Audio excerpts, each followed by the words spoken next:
बहुत ही परम सत्कार योग मेरे छोटे भाई सा चरणजीत सिंह चन्नी जी, हमारे फॉर्मर चीफ मिनिस्टर पंजाब और मेंबर ऑफ पार्लियामेंट जलंधर से, जिस इशू पर हम दोनों आज साथी आज एआईसीसी में आए हैं, वो इशू है जो पिछले दिन ही राहुल जी अमेरिकन ट्रिप पर थे और जो उनकी टिप्पणी थी, कुछ वहाँ के सेटल्ड हमारे इंडो अमेरिकन से जो उनकी बातचीत हो रही थी, तो हमें सभी को इस बात की बहुत हैरानी है। वो एक बहुत ही straightforward, honest, upright leader हैं और जो भी उन्होंने बात की वो बेसिक उन्होंने यही बात कही कि कांग्रेस की कंट्रीब्यूशन क्या है देश की आज़ादी में, उसको आज़ादी को बरकरार रखने में। और क्योंकि अभी लीडर वो अपोजिशन इलेक्ट हुए थे, तो उन्होंने ये बात कही कि हमारी पार्टी जो है और हमारी सोच जो है वो हिंदुस्तान में सभी रहने वाले, दलित हों, पछड़े हों, बैकवर्ड क्लासेस हों, मिनॉरिटीज़ हों, कोई भी सेक्शन हो, जहाँ भी कहीं गवर्नमेंट अंडर द कॉन्स्टिट्यूशन किसी से भी नाजायज़ करेगी, हम उसका साथ देंगे। ये बेसिक बात इतनी थी। और ये बिल्कुल ये जो बात इन्होंने कही और सामने लेकर आए, वो तो एक सिख भाई बैठा हुआ तो उसका नाम पूछा और उन्होंने कहा कि हालात ऐसे बन रहे हैं देश में जहाँ हर आदमी को लिंग्विस्टिक बेसिस पर, स्टेट्स को, मिनॉरिटीज़ को ज़ात पात पर टारगेट करने की कोशिश की जा रही है। और मैं ये विश्वास दिलाना चाहता हूँ कि हमारा जो इंडिया ब्लॉक है और विशेष तौर उनका जो रोल है, वो हम सभी उन सभी को सपोर्ट करेंगे। और मैं ये बात यहाँ ये पूछना चाहूँगा अपने बीजेपी के भाइयों से कि आपने ये हर बात कोई चीज़ आउट ऑफ प्रोपोर्शन छेड़ने की आप कोशिश करते हो। सबसे पहले तो जो राहुल जी ने बात कही, हम उसका स्ट्रांगली समर्थन करते हैं। सारे पंजाब में भारी पैमाने पर उनको इस बात की सपोर्ट मिली, क्योंकि जो भी उन्होंने कहा काफ़ी हद तक उसमें असलियत थी।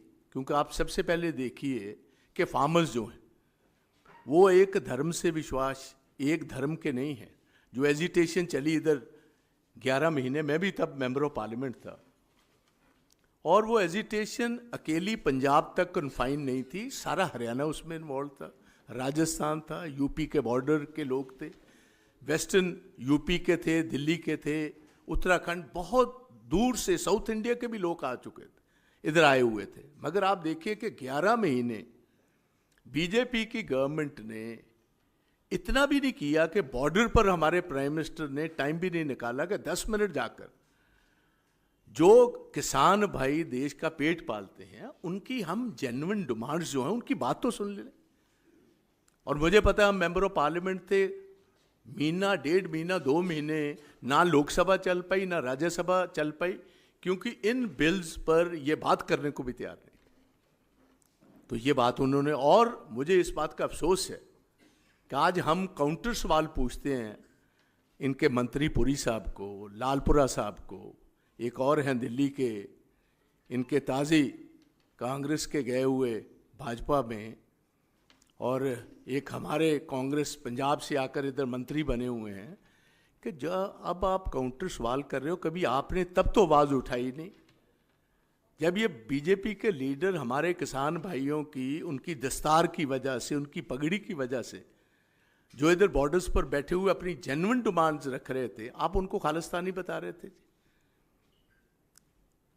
और मैंने बोलते हुए तब भी कहा था प्राइम मिनिस्टर साहब से, प्राइम मिनिस्टर साहब, जिस हिसाब का व्यवहार आपकी सरकार और आप कर रहे हैं, हमें तो कई दफ़े ऐसे लगता है कि ये सेकेंड वर्ल्ड वॉर से पहले जो एडोल्फ हिटलर ने जर्मनी में किया था, ऐसे हालात आपने पैदा कर दिए। इर्द गिर्द भाप्ड वायरिंग लगा दी, उनके टेलीफोन के कनेक्शंस काट दिए गए, ये उनका पानी का कनेक्शंस काट दिया गया। और ऐसे कई आपको पता है। उसके बाद यूपी के एक इनके मिनिस्टर हैं जो मिनिस्टर ऑफ स्टेट थे, उनके लड़के ने कैसे किसान अपनी डिमांड रख रहे थे और बहुत सारे उनमें से हमारे सिख भाई थे, कैसे जीप के नीचे रोन दिए, 5-6 लोग मार दिए गए जी। और कितना लंबा अरसा हर पार्टी ने डिमांड रखी देश भर में कि आप मिनिस्टर से इस्तीफा दिलवाए, आपने कोई जवाब तक नहीं दिया। लास्ट मोमेंट तक उसको कंटिन्यू रखा आपके सामने जी। उसके बाद मैं बताना चाहता हूं, अब ऑफ लेट हमारे किसान भाई अब फिर आज से 4-5 महीने पहले पंजाब के दिल्ली में अपनी बात एक दफ़ा फिर लाना चाहते थे, क्योंकि इन्होंने प्रॉमिस किया था। जब ये कानून इन्होंने वापस लिए थे तो इन्होंने चंद बातों का प्रॉमिस किया था। एक तो था कि हम एमएसपी देंगे, इसको लीगल गारंटी देंगे, और जिन लोगों ने दिल्ली में 8-9 महीने एजिटेशन की है उन पर जो नेशनल हाईवेज पर और इंडियन रेलवेज पर जो केसेस बने हम वापस लेंगे। कुछ और बातें भी थी। हरियाणा की गवर्नमेंट जो बीजेपी की खट्टर साहब की गवर्नमेंट, उन्होंने 5-5, 4-4 इंच के कील लगवा दिए वहां जी। आप मुझे बताओ कैसी ये डेमोक्रेसी है? ये आज़ादाना देश है। इसमें आप अपने किसानों को एक सेब पैसे चाहते थे। हमारे किसान और कुछ नहीं थे कर रहे, वो बस इतना चाहते थे कि हम आकर इधर जैसे पहले आए हैं, हम दिल्ली में आकर जंतर मंतर पर बैठेंगे, अपनी आवाज रखेंगे। वहां मुझे बहुत अफसोस से कहना पड़ता है, हरियाणा की पुलिस ने लाठीचार्ज भी किया, गोली भी बरसाई। एक नौजवान शुभकरण सिंह 21 साल का नौजवान फायर वेपन से वो मारा गया जी। 200 से ज्यादा किसान पटड़ हुए। और मैंने खुद as leader of the opposition एक बिल डाली हाई कोर्ट में, ऑनरेबल हाई कोर्ट ने उस पर फैसला करके जुडिशियल कमीशन बैठाया जी। तो ये जो वो बातें किसानों की रख रहे हैं, यहाँ सारे देश में कभी मणिपुर की बात कर रहे हैं, यहाँ आपके सामने ही है जम्मू कश्मीर की होंद को खत्म कर दिया जी। एक स्टेट थी, स्टेट को यूनियन टेरिटरी में बदल दिया। बात तो वो इतनी ही कर रहे हैं कि जहाँ डेमोक्रेसी खतरे में है, या कोई एथनिक ग्रुप्स बैठे हुए हैं, या दलित भाईचारा है, या ट्राइबल्स हैं, या मिनॉरिटीज हैं, उनके जहाँ भी इंटरेस्ट को प्रोटेक्ट नहीं किया जाएगा वो कांग्रेस करेगी और इंडिया ब्लॉक करेगा। मैं इधर चन्नी जी हमारे भाई इधर बैठे हुए हैं, मैं आज क्योंकि ये मौका मिला है मैं बात ये करना चाहता हूँ। राहुल जी ने तो बस आइडेंटिटी की अभी बात ही की थी। पंजाब आप देखिए सबसे बड़ा कंट्रीब्यूटर है देश की आज़ादी में। उसके बाद देश का पेट पालने में जय जवान और जय किसान का नारा पंजाब लाल बहादुर शास्त्री जी का जो था, वो सबसे ज़्यादा अगर उसका असर था पंजाब में था। अब देखिए हमारी स्टेट का पिछले 2.5-3 साल से लगातार इकोनॉमिक ब्लॉकेड है। हमारा 7,000 करोड़ रुपया सूबे का जो है वो रूरल डेवलपमेंट का फंड रोक रखा है। हजारों करोड़ रुपए के हेल्थ के जो हमारे पैसे हैं वो रोक रखे हैं। हजारों करोड़ रुपए के हमारे एजुकेशन के पैसे रोक रखे हैं। और जो पंजाब का ट्रेडिशनल ट्रेड रूट था, सिल्क रूट जिसको कहते हैं, आप जितनी भी बाहर से इन्वेडर्स आए हैं, they always came via this land route. और आज पंजाब देखिए सारे जो जहां भी प्रफुल्लित सूबे हो रहे हैं उनके अपने पोर्ट्स हैं। पंजाब में कोई पोर्ट नहीं है, हमारे पास एक ड्राई पोर्ट ही है, वो अमृतसर है, गुरुओं की नगरी है। आपने 10 साल से उसको भी बंद करके रखा हुआ है। पंजाब को इकोनॉमिकली परेशान किया जा रहा है जी। तो ये सारी बातें जो हैं ये मैं सामने रखना चाहता हूँ। आप जो राहुल जी ने बात उठाई चन्नी जी, वो देश के सामने मैं ये भी बात रखना चाहता हूँ। आज से 15-20 दिन पहले 4 किसान लीडर तमिलनाडु में दिल्ली से फ्लाइट लेने के लिए टिकट्स हो चुकी थी, बोर्ड किया प्लेन। हमारे रिलीजियस सिंबल्स हैं, जैसे दस्तार है, हम पगड़ी जिसको कहते हैं, हमारा कड़ा है, ऐसे ही शॉर्ट करपान हम ऊपर से डालते हैं। उन आदमियों को प्लेन में अभी तक कभी ये नहीं हुआ कि हिंदुस्तान में किसी ने फ्लाइट पर रिलीजियस हमारे सिंबल्स की वजह से उनको फ्लाइट से उतार दिया गया जी। किसानों की एक मीटिंग में आपने ये वाइडली रिपोर्टेड था सारे जी, दिल्ली के एयरपोर्ट से उनको नीचे उतार दिया गया जी। जहाँ तक मैं समझता हूँ कि ये दिल्ली के लीडर ने जो राहुल जी को ये बात कही, उसका भी मैं समझता हूँ हमारा डायरेक्ट चार्ज है कि ये बीजेपी की गवर्नमेंट ने जो उसने ये बात कही, हम उसको कंडेम करते हैं, क्योंकि सिख परंपराओं के खिलाफ है ये बात। हमारे गुरुओं ने हमेशा सरबद के भले की बात की, मानस की जात सब एक ही पहचान वो। आप एक नौजवान लीडर को, जो leader of the elected leader of the opposition है, विद कैबिनेट रैंक है, जितनी इनकी पार्टी के पास है उनसे चंद मेंबर कम है इंडिया ब्लॉक में, आप उनको मारने की धमकी दे रहे हो, फिजिकली एलिमिनेट करने की धमकी दे रहे हो। और मैं समझता हूं कि ये उसकी जुबान से ये बीजेपी वालों ने ये इनडायरेक्ट थ्रेट जो है वो दिल्ली के लीडर से इनका दिलवाया हुआ, ये हम कंडेम करते हैं। और ये भी बता देना चाहते हैं कि कांग्रेस और कांग्रेस की लीडरशिप और विशेष तौर राहुल गांधी जी इन बातों से डरने वाले नहीं हैं। उनकी जो ड्यूटी है, जो कॉन्स्टिट्यूशन के नीचे हर वर्ग के लिए लड़ाई लड़नी है, मजबूती से वो लड़ेंगे। और सारा हमारा पंजाबी जगत जितना है और विशेष तौर स्टेट ऑफ पंजाब है, वो फर्मली राहुल जी के ये जो प्रिंसिपल्स हैं, उनकी जो सोच है उसके साथ है। तो इसलिए मैं यही बात आज कहने आया हूं। और उसके साथ मैं और भी कहना चाहता हूँ, ये अकेले 4 आदमी नहीं है। इनकी member of parliament Kangana Ranaut आप देखिए, जैसी वो बातें करती है, हमारी माताओं हमारे बहनों पर ये चार्ज लगा दिया किसान की मूवमेंटों में कि ये पैसे लेकर मूवमेंट में हिस्सा ले रही। इससे ज्यादा शर्मनाक बात क्या होनी चाहिए। आज भी सब, जब भी वो कोई बात करती हैं, हमेशा कम्युनिटीज में डिफरेंसेस डालने की बात करती। और बीजेपी वालों ने एक वार्निंग दी, वार्निंग इस ढंग की थी क्योंकि उनको पता था इलेक्शंस होने वाली हैं और इसका कहीं असर होगा। अपने आप को डिस्टेंस वे किया है, but they have taken no firm action against Kangana Ranaut. या तो पार्टी से निकालते, हम भी समझते आप उसकी विचारधारा से सहमत नहीं हो। आप ये दिल्ली का लीडर जो है, आज के दिन तक क्या आपने कोई एक्शन उसके साथ उसके खिलाफ लिया है? मुझे अफसोस है इन लोगों पर। और एक नया पंजाब का मिनिस्टर बना है जी, अभी वो तब्दील होकर गया है। मुझे तो हैरानी होती है। पीछे पीछे मैं भी मेंबर ऑफ पार्लियामेंट, पहले लोकसभा में था फिर राज्यसभा में था। सबसे ज्यादा अगर किसी को इज्जत मान राहुल जी देते थे तो उस नौजवान को देते थे जी। और आपने क्योंकि एक छोटी सी मिनिस्ट्री लेने के लिए आपने इतना बड़ा कदम उठा लिया। एक सारा परिवार जो एक नामी परिवार है उसको बदनाम करने की कोशिश की।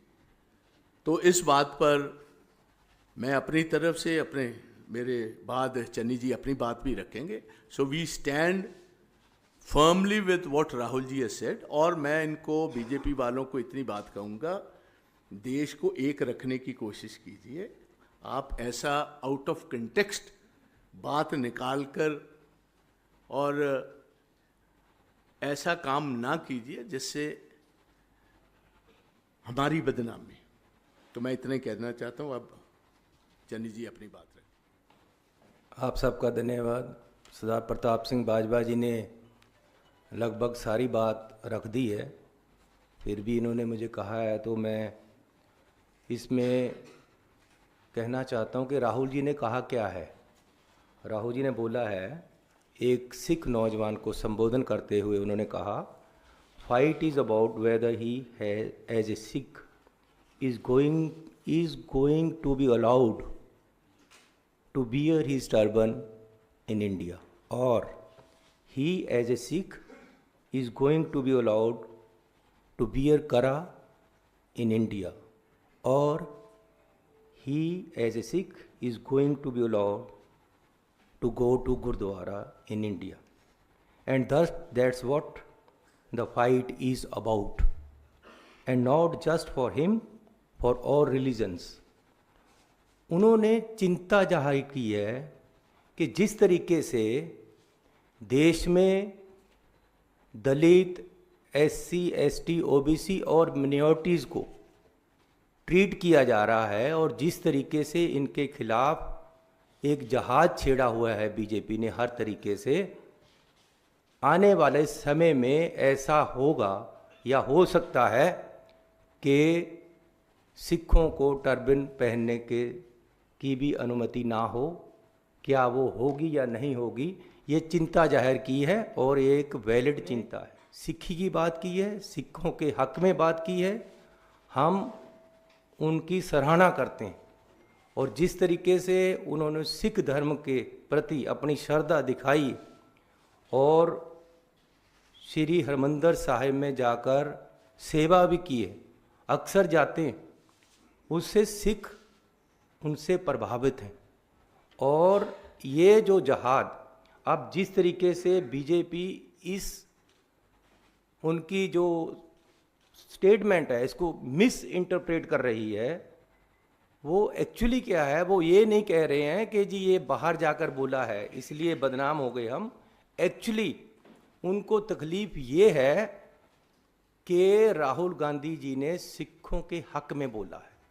तकलीफ ये है कि इन्होंने सिखों के हक में क्यों बोला, इसलिए लड़ाई दूसरी तरफ से बनाकर सिखों को बदनाम करने की कोशिश की जा रही है और राहुल गांधी जी को बदनाम करने की कोशिश की जा रही है।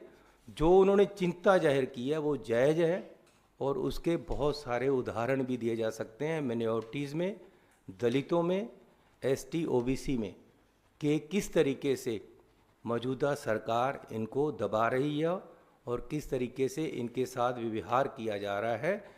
जो भी किसानी की बात करता है, जो पंजाब की बात करता है, जो सिखों की बात करता है, जो मिनॉरिटी की बात करता है, जो एससी एसटी की बात करता है, उसको या खालिस्तानी कहा जाता है या देश विरोधी कहा जाता है। ये कोई नई बात नहीं है।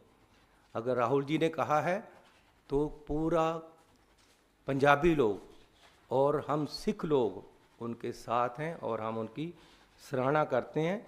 ही framed these issues as part of broader struggle for religious freedom in India. So Rahul ने जो बोला है हम उसके साथ हैं और बीजेपी सिखों की भावनाओं के साथ खेलना बंद करे। कुछ ऐसे सिख जो गद्दार तरीके से काम करते हैं बीजेपी में जाकर, उनको आगे खड़ा करके राहुल गांधी जी के जिस तरीके से खिलाफ बोला जा रहा है और धमकियां दी जा रही हैं और जान से मारने तक की धमकियां दी गई हैं, ये देश की डेमोक्रेटिक सिस्टम के लिए अच्छा नहीं है। किस तरफ बीजेपी सरकार देश को ले जा रही है ये बीजेपी को सोचना पड़ेगा। और वो जो ये मरवाहा जैसे लोग हैं जिन्होंने उनको धमकियां दी हैं, उसी समय उन पे पर्चा हो जाना चाहिए था कि देश के ऑपोजिशन लीडर को किस तरीके से कि जी जो हाल तुम्हारे पूर्वजों का हुआ तुम्हारा भी होगा।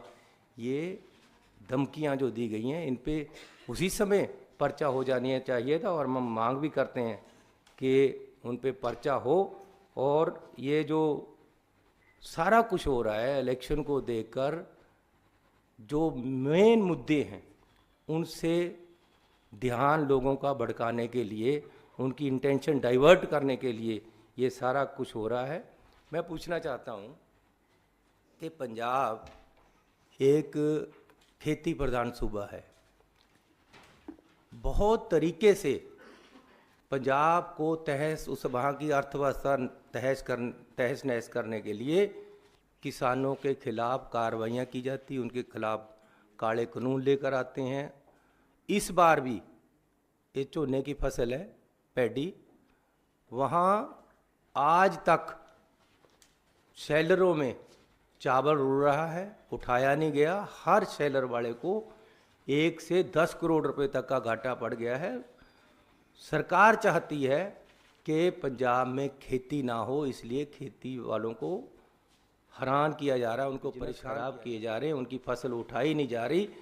ये सारा कुछ पंजाब और पंजाबियत और सिखों को ख़त्म करने की एक बहुत बड़ी साजिश है जो मैं आपके सामने रखना चाहता हूँ।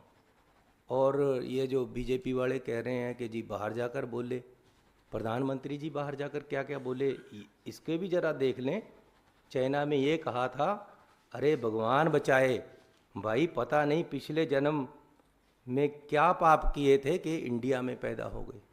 ये मैंने नहीं बोला, ये बीजेपी के उस समय प्रधानमंत्री हैं जो आज, उन्होंने बोला हुआ था बाहर चाइना में जाकर। चाइना भी बाहर का देश है, बात अंदर और बाहर की नहीं है। आज मीडिया इतना है कि आप यहाँ बात करो या बाहर बात करो, बात तो चारों तरफ फैलती। बात ये है कि उसका बात का मतलब क्या है। मतलब ये है कि आने वाले समय में मिनॉरिटीज़ को देखने के लिए भी कांग्रेस पार्टी उनके साथ खड़ी है। और राहुल जी ने जो सिखों के हक में बात की है, सिख उससे आभारी है और हम उनके जो बयान है उसके साथ हैं। धन्यवाद। रविंदर सिंह मारवा ने जो बयान दिया, उन्होंने प्रदर्शन करते हुए कहा कि राहुल गांधी बाज आ जा, वरना तेरा वही हाल होगा जो तेरी दादी का हुआ। 2 दिन बीत गए हैं, क्या आप लोग इसके खिलाफ एफआईआर दर्ज कराएंगे? क्या कोई पुलिसिया शिकायत करेंगे? क्योंकि अब तक कोई उनके खिलाफ एक्शन नहीं हुआ है। मैंने पहले भी यही कहा है कि ये मरवाहा नहीं बोल रहा है, ये बीजेपी बोल रही है, उनकी आइडियोलॉजी बोल रही है। राहुल गांधी के खिलाफ उनका जो राहुल गांधी जी ने सिख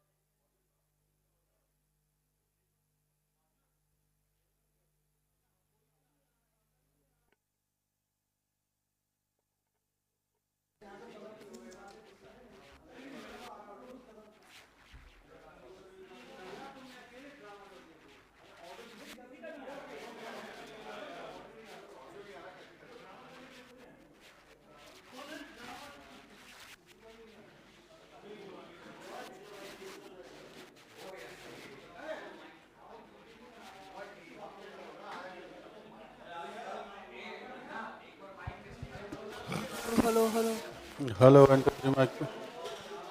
हेलो। आप लोग चुप कर जाएंगे तो मैं बोलूँगा। Hello hello hello hello. हाँ, चन्नी साहब, सवाल दोबारा से है क्योंकि ऑडियो खराब हो गया था। ये माइक हटाओ वहां से।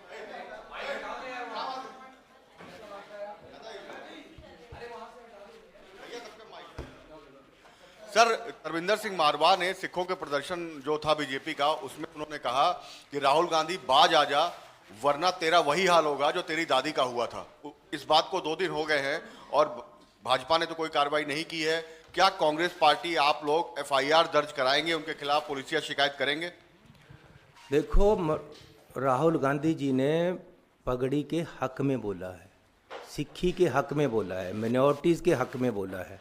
और जो मरवाहा कुछ सिखों को लेकर वहाँ गया, वो मरवाहा या सिख नहीं, वो बीजेपी की एक चाल है कि जो अपोजिशन लीडर राहुल गांधी जी का ग्राफ बढ़ रहा है, उन्होंने सिखों के हक में क्यों बोला, इसलिए उस बात को पलटकर वो कर रहे हैं। ये मरवाहा नहीं बोल रहा कि आपका हशर वही होगा जो आपके पूर्वजों का हुआ, ये बीजेपी बोल रही है। और हम ये मांग कर रहे हैं कि मरवाहा पे एफआईआर होनी चाहिए। उसने जिस तरीके से धमकियां दी है, ये डेमोक्रेटिक सिस्टम में किसी तरह भी अलाउड नहीं।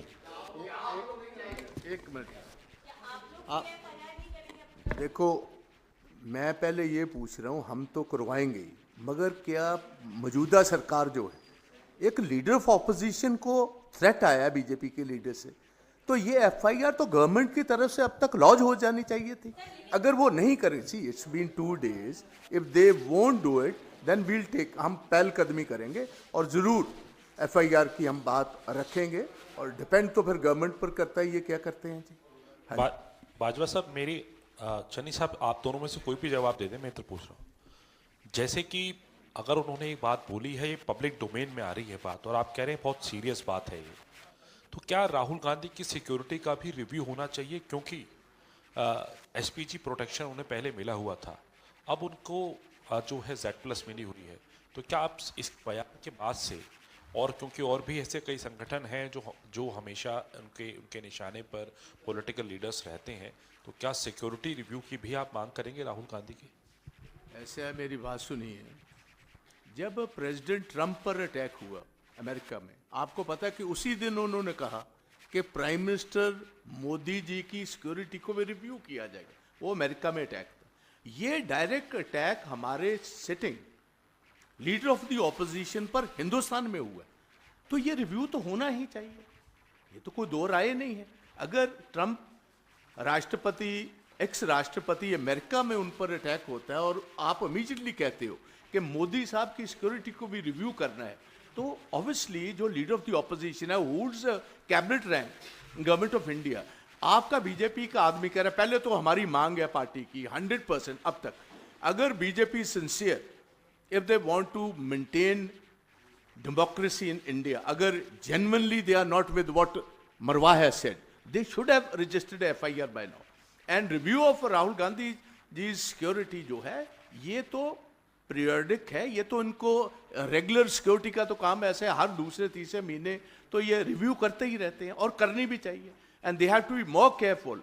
If people in the BJP today are trying to warn Mr. Rahul Gandhi, और सबसे पहले तो, और अगर ये कुछ इस पर कार्रवाई नहीं करते, दैट शोज कि ये तो बेसिकली मरवा नहीं बोला, ये तो बीजेपी की लीडरशिप ने बुलवाया मरवा से।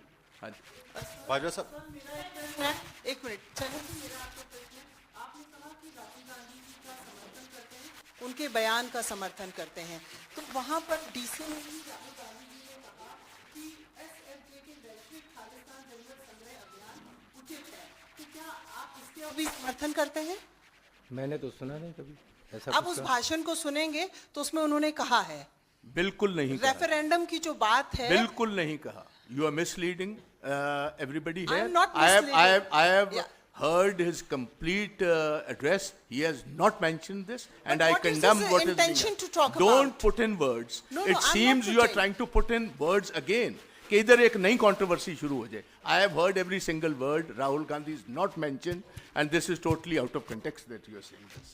बाजवा साहब, एक बाजवा सवाल सर, है। मेरा सवाल है हाँ जी।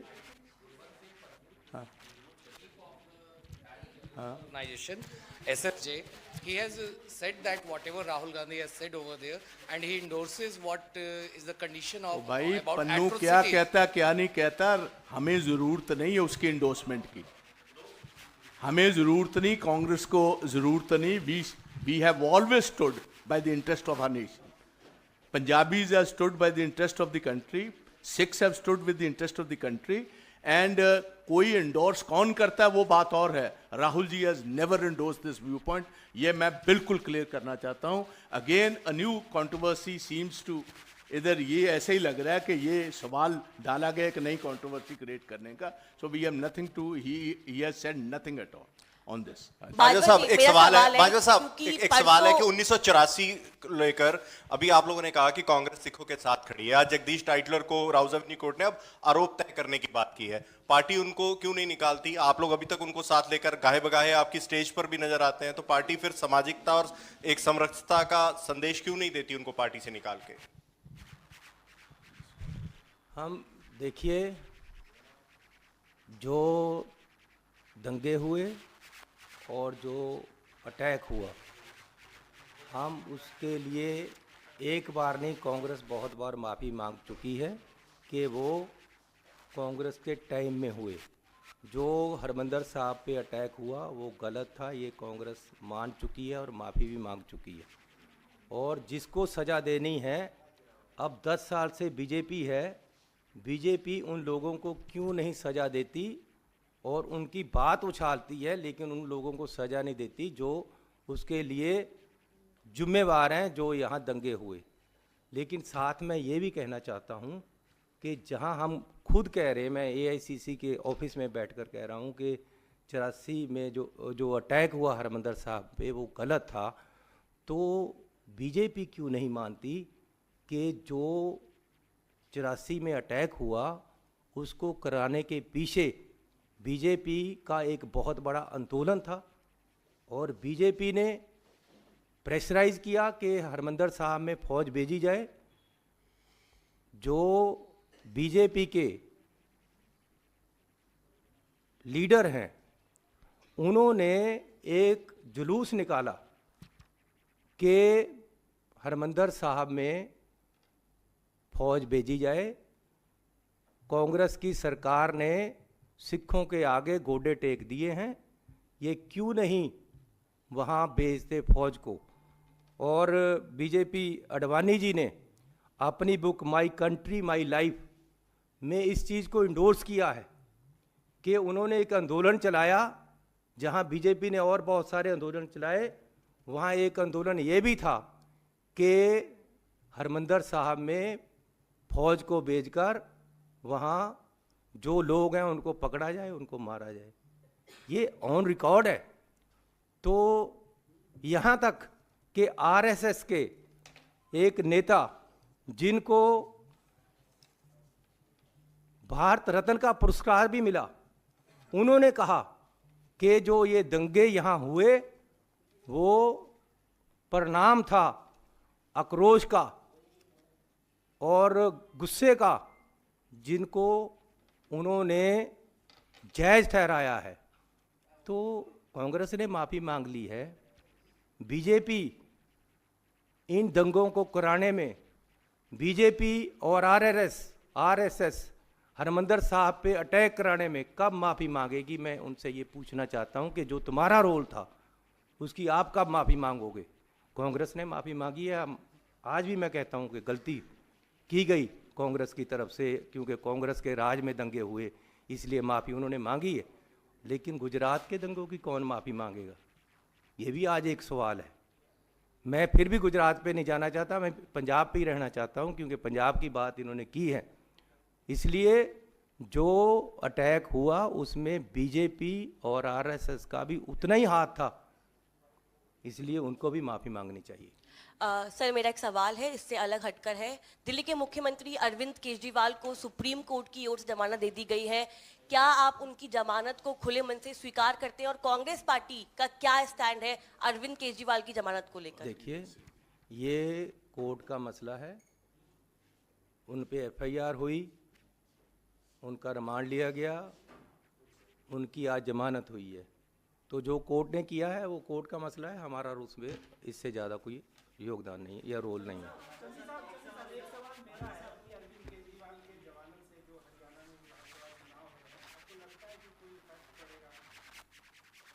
इफेक्ट तो आने वाले समय ही बताएगा, लेकिन मैं उससे टिप्पणी नहीं करना चाहता, क्योंकि दूसरी पार्टी के लोग हैं, वो अपने तरीके से अपना इलेक्शन लड़ रहे हैं। वो उनसे क्या इफेक्ट पड़ेगा क्या नहीं पड़ेगा ये तो आने वाला समय बताएगा। चानी साहब, एक सवाल इधर से है।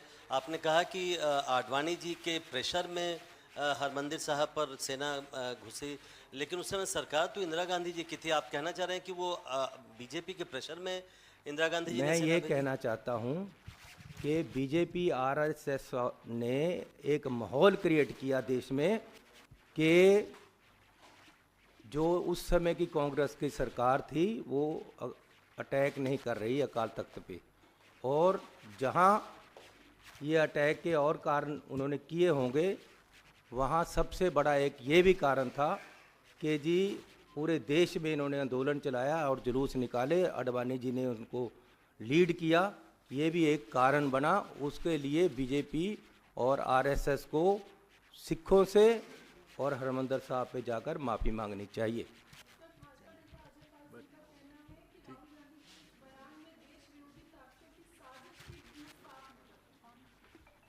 देश विरोधी ताकतें वो हैं जो देश को तोड़ना चाहती हैं, जो देश को बांटना चाहती हैं, वो देश विरोधी हैं।